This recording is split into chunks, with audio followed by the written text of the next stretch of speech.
Hello friends, आपका स्वागत है मेरे चैनल पे। तो जैसे कि कुछ दिनों पहले मैंने आपसे शेयर किया था CSR नेट का एग्ज़ाम कब हो सकता है और उसके रिगार्डिंग जो मैंने मेल की थी उसमें मुझे क्या रिप्लाई मिला। बाद से जो आपके क्वेश्चंस मुझे आ रहे हैं या डाउट आ रहे हैं वो ये कि क्या रियल में एग्ज़ाम आपका अप्रैल मंथ में होगा, और अगर अप्रैल मंथ में ही होगा तो कितना टाइम आपके पास बचा है और क्या आपकी स्ट्रैटेजी रहनी चाहिए अब आगे, और क्या इस बार एग्ज़ाम 3 टाइम्स होगा या सीटें बढ़ेंगी। मैं आपके इन सभी डाउट का आंसर देने आया हूँ और क्या मुझे लगता है इन सब बारे में वो मैं आपसे डिस्कस करूँगा। तो चलिए शुरू करते हैं। तो देखिए, सबसे पहले तो एग्ज़ाम की अगर बात करें तो एग्ज़ाम आपका अप्रैल मंथ में ही होगा अगर हम ऑफिशियल सोर्स की बात माने तो। देखिए, जो मैंने मेल किया था वो CSR एग्जामिनेशन डिपार्टमेंट को ही किया था और उन्हीं का ये रिप्लाई आया है, और ये सिर्फ मेरे को नहीं, अगर आप भी मेल करेंगे तो आपको भी यही सेम रिप्लाई आएगा। तो यानी कहने का मतलब है CSR आपका जो एग्ज़ाम है वो अप्रैल मंथ में ही कराने वाला है। अब बात करते हैं कि अप्रैल मंथ में भी आपका एग्ज़ाम कब होगा। तो देखिए, अप्रैल मंथ में जो मुझे लगता है आपका एग्ज़ाम होगा वो 3rd वीक के अराउंड होगा, यानी 16 से 23 के बीच में, क्योंकि उससे पहले आपके JEE मेंस के पेपर है, उसके बाद भी कोई एग्ज़ाम है ICAR करके। तो आपका स्लॉट खाली बचा है NTA के लिए, और यह कह सकते हैं कि जो टाइम है वो 16 से 23 के बीच में है। तो इसमें आपका एग्ज़ाम हो सकता है 3rd वीक में।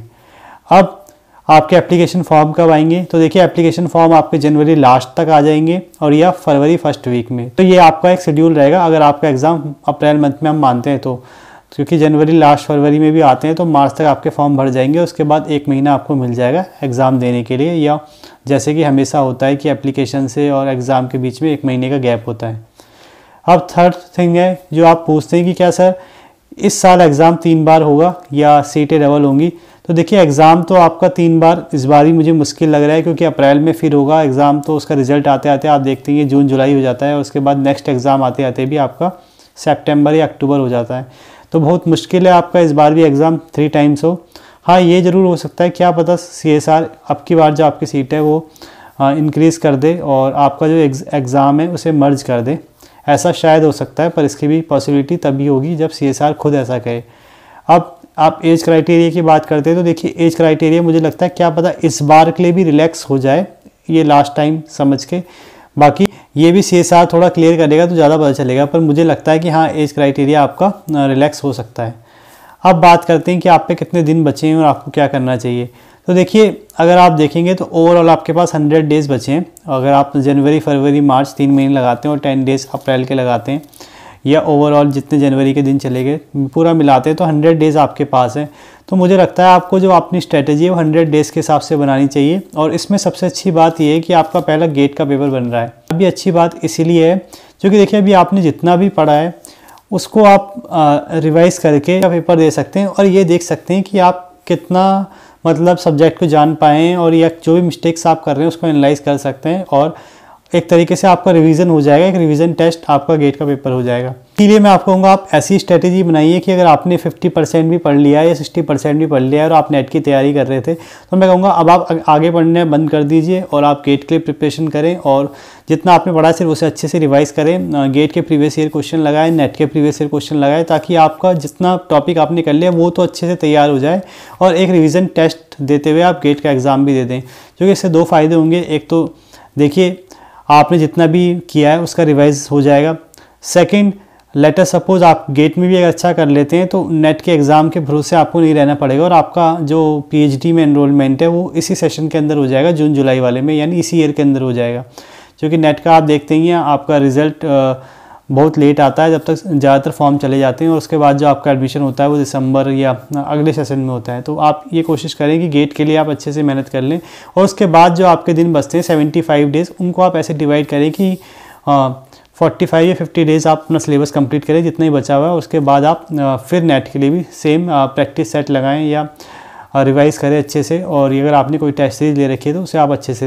और अगर सिलेबस की मैं बात करूं, कुछ बच्चे ऐसे अभी भी कंफ्यूज हैं कि वो स्टार्टिंग स्टेज में है कि उनको कैसे सिलेबस कवर करना चाहिए इतने कम टाइम में, या क्या उनकी अप्रोच रहनी चाहिए। तो मैं उनको ये कहूँगा, देखिए, आप इम्पॉर्टेंट टॉपिक और मेन सब्जेक्ट को पहले कवर करें जिनमें मार्क्स गेन करने की एबिलिटी ज़्यादा होती हैं।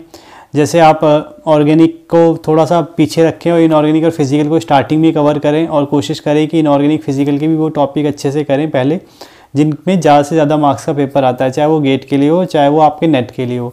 तो आप कोशिश करें कि मतलब आप पहले इंपॉर्टेंट चैप्टर और मार्क्स गेनिंग चैप्टर कवर करें और उसके बाद आप थोड़े वीक चैप्टर और या जिनमें कम मार्क्स का क्वेश्चंस आते हैं उन्हें बाद में कवर। अब कुछ बच्चे हैं जो ये पूछते हैं कि उनकी कंसिस्टेंसी नहीं बन पा रही है, तो क्या मतलब वो कैसे चीज़ों को रिवाइज़ करें, और या मतलब उन्हें इस एग्ज़ाम के लिए अभी प्रिपेयर करना चाहिए या नहीं, या 3 मंथ में हो पाएगा कि नहीं, या उन्हें नेक्स्ट एग्ज़ाम देखना चाहिए।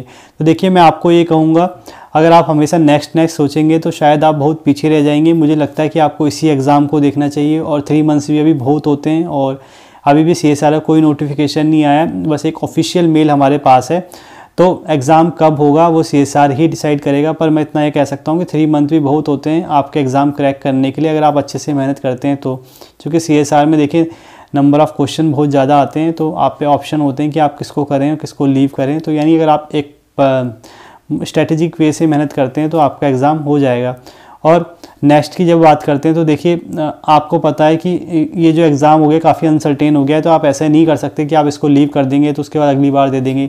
ऐसा हो कि अगली बार क्या पता आपका एग्ज़ाम बहुत लेट हो, और उसके बाद आप देखते हैं रिज़ल्ट कितनी लेट आता है। तो मैं यही कहूँगा, प्लीज़ आप नेक्स्ट एग्ज़ाम के भरोसे ना बैठें।